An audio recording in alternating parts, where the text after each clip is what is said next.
How to use support and resistance like a pro. What's up, traders? In today's tutorial, I'm showing you how to use support and resistance like a pro.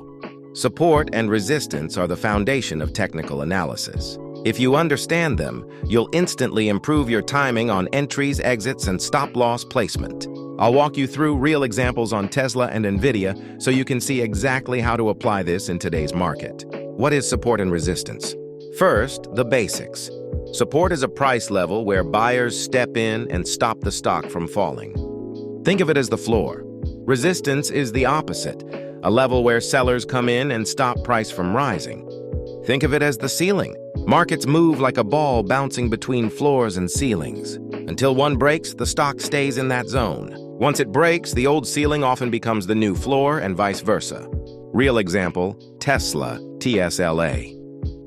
Let's look at Tesla, which closed at $246.32 on September 12, 2025.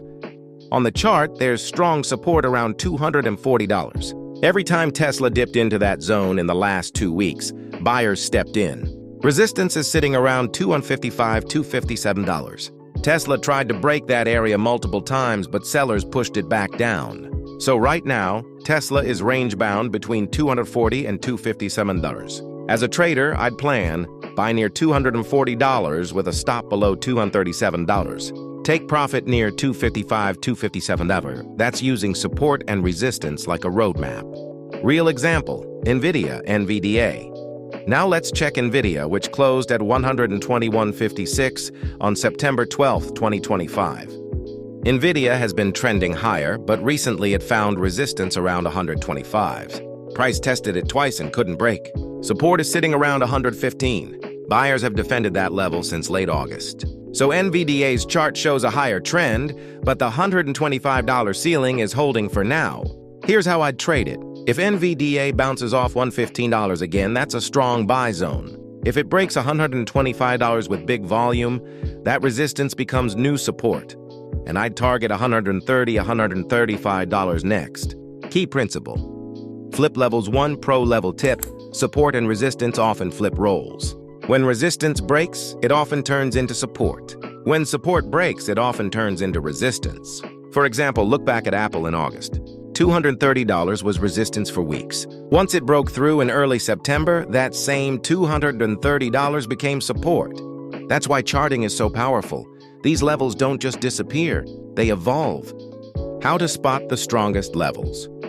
Not all support and resistance zones are equal. The strongest ones share these traits. 1. Multiple touches. The more times price bounces, the stronger the level. 2. High volume.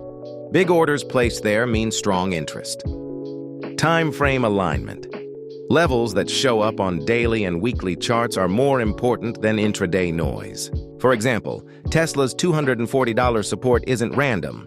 It's been tested 3 times on the daily chart with volume spikes. That makes it strong. Common mistakes. Beginners make here are mistakes to avoid. Treating support resistance as exact numbers. They're zones, not single price points.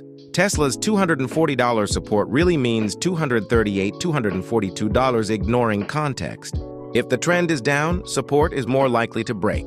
Chasing breakouts without volume. If NVIDIA breaks $125 but volume is weak, it might be a fakeout. Avoid these and your win rate improves. Quick recap. Support, near floor, resistance, near ceiling. Trade between levels until one breaks. When a level breaks, it often flips roles. Strong levels have multiple touches, volume, and show up on higher time frames. If you master support and resistance, you'll read charts like a pro. If this helped, smash the like button, subscribe, and drop a comment. What stock do you want me to break down next? See you in the next video.